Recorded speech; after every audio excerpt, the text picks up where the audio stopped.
Gewoon de woensdagmiddag door de week staan we eigenlijk midden in de 307. En zoveel een paar dames die hebben hier een winkeltje, de Shop voor Nop. Ja, wie bedenkt ze het? De Shop voor Nop. Mensen die echt helemaal nop hebben, die kunnen naar deze shop. En die kunnen hier zich dat zoeken wat ze graag willen hebben, wat ze nodig hebben, wat ze dringend nodig hebben.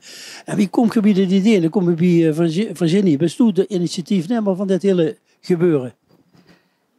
Ja en nee. Ik wil even zeggen van alleen dus helemaal niks. Hè. Maar inderdaad, het idee dat kwam van mij en van mijn dochter.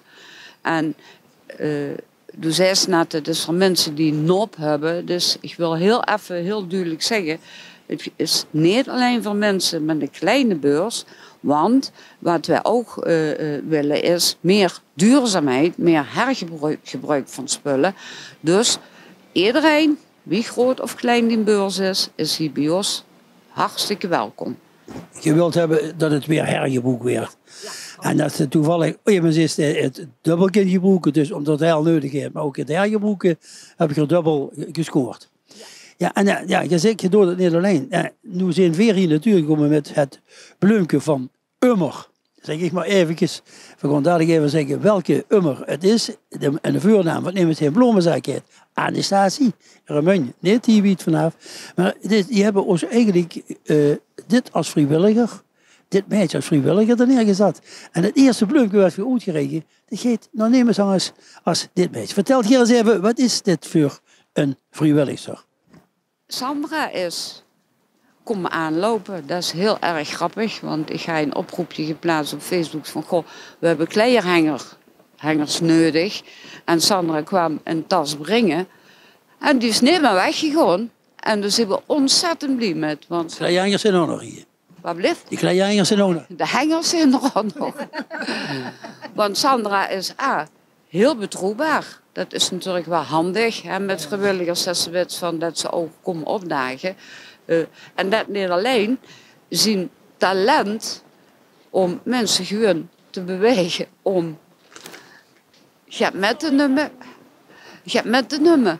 Hè, en ook heel vriendelijk van oké, heb je misschien dit nodig, heb je misschien dat nodig. Toevallig dat we de vorige week zeiden, Sandra kreeg het verdig om de blinde met een leesbril de deur uit te laten gaan. Dat is Sandra. Ja, Sam, zeggen we wel eens in de volksmondje, in het Romeintje Wijd, tegen Sandra zeggen we Sam. Doe bent een van die vrijwilligers, maar ik begreep al van Virginie dat het dan natuurlijk meer zijn bij is, mevrouw Danne. Dit is Mario en Mario is hoofd in namen. Wat Mario vooral duidt is de spullen innemen die mensen brengen. Want we kregen ontzettend veel, waarmee we heel erg blij zijn. Maar Mario duidt alles in de hein pakken, alles uitsorteren. De winterkleier, nu wegbergen, noem maar op. Sommige dingen, maar dat is minimaal, moet ik zeggen, wat niet goed is. Kijk, we willen wel dat wat we aanbieden, dat moet natuurlijk fatsoenlijk zijn. Maar nogmaals, over het algemeen, alles wat we krijgen is goed tot heel erg goed. Ja, toch? Ga ik nu zetten. Maar ik heb zich van op Ruiver, wie komt ze dan in Romein verzeild? Ja, ik kwam ook gaan brengen. Ik had het gezien en ik ben ook niet meer weggegaan. Nee, nou weg, dat houden we niet. Maar ik begreep, dit zijn dus twee van de verschillende vrijwilligers die hier zijn. En het is natuurlijk op dit moment uitgeverkoren door Emersangers. Die zeggen, nou, dat meisje, dat is Duits vrijwilligerswerk. Wie verder oproep deed, dat hetzelfde geldt ook Mario kennen of Emersangers. Maar het is natuurlijk Sandra. Maar het gaat eigenlijk ook voor ons om het verhaal.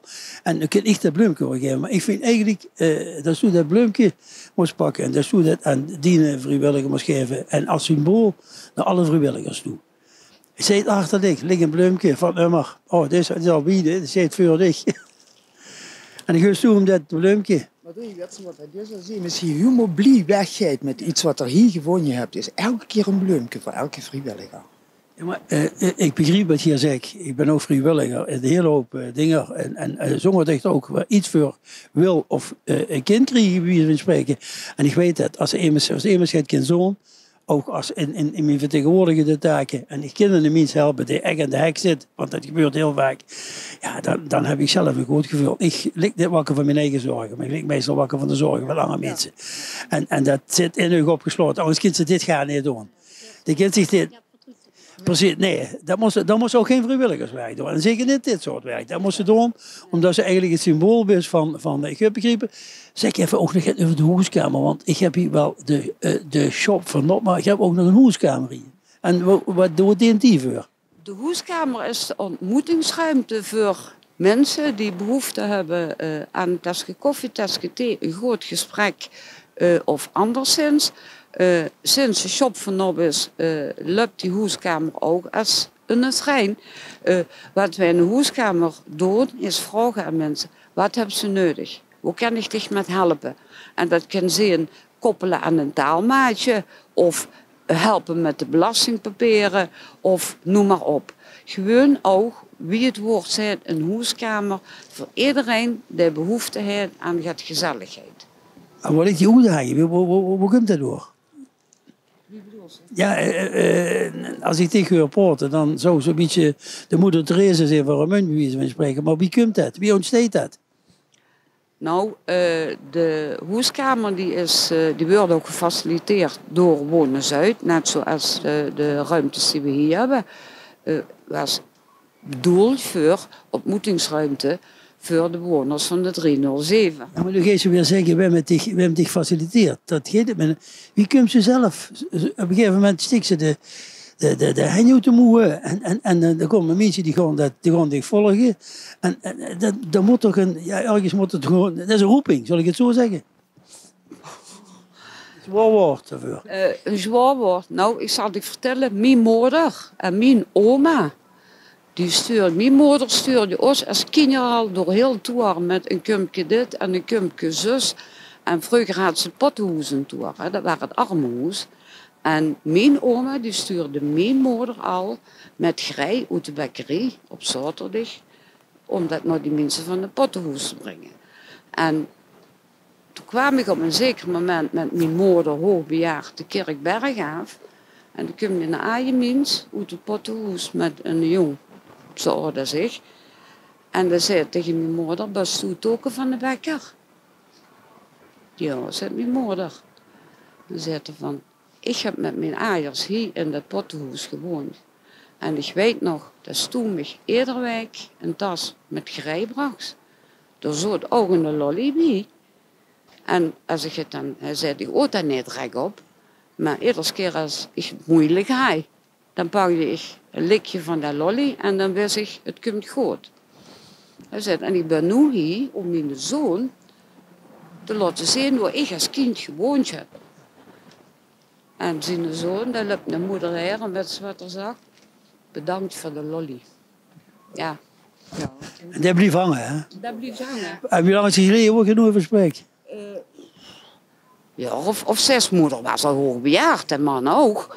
En daarom dan denk ik, mijn oma stuurde je haar kinderen al rond met grij. Mijn moeder deed dat. Het zal wel in de genen zitten. Het zit in de genen. Het zit ook bij jullie in de genen. Mijn dochter is precies hetzelfde. Geef die bloemen. Leef Sandra. Ja. Deze bloemen zijn van Ummer. Maar niettemin... Ummer deden hem. Niet te verwisselen met dweil. En ik ben heel erg groot dat ik dich deze mag overhandigen. Want we willen daar ook met zeggen van... We zijn heel erg blij met dich. Nou, dankjewel. Alsjeblieft, Jan. En dat geldt dan direct voor alle andere vrijwilligers, Sandra. En zeker ook voor het meisje wat doet de Ruivencump, wat de hoofdinname is. Maar du bent de uitleg, bij wie ze van spreken, de bedrijfsleider en allemaal ohne... Ja, de nachtburgemeester is dat. Hé, dames, zet hem op, zet hem op. Sam, zet hem op, Diego, zet hem op. En kijk dat de mensen in ieder geval hier blijven komen, want ja, jongens, je ziet het zo nodig. In de gemeenschap, dat is gewoon fantastisch. Ik ben blij dat dit het eerste bloempje is. Ja, beste Lu, dit was de eerste bloempje van Ummer, die de Nim. En dan moeten we wel even bij vertellen dat als je nog niets hebt, het loopt volop bij ons. We hebben al verschillende kandidaten gekregen. De volgende week weer een bloemke van Ummer, Dedenum. En dan zien we ons weer hier op Roermond Nieuws. Het bloemke van Ummer, Dedenum. En je weet het, die zitten aan de statie. Aan de statie in Romein.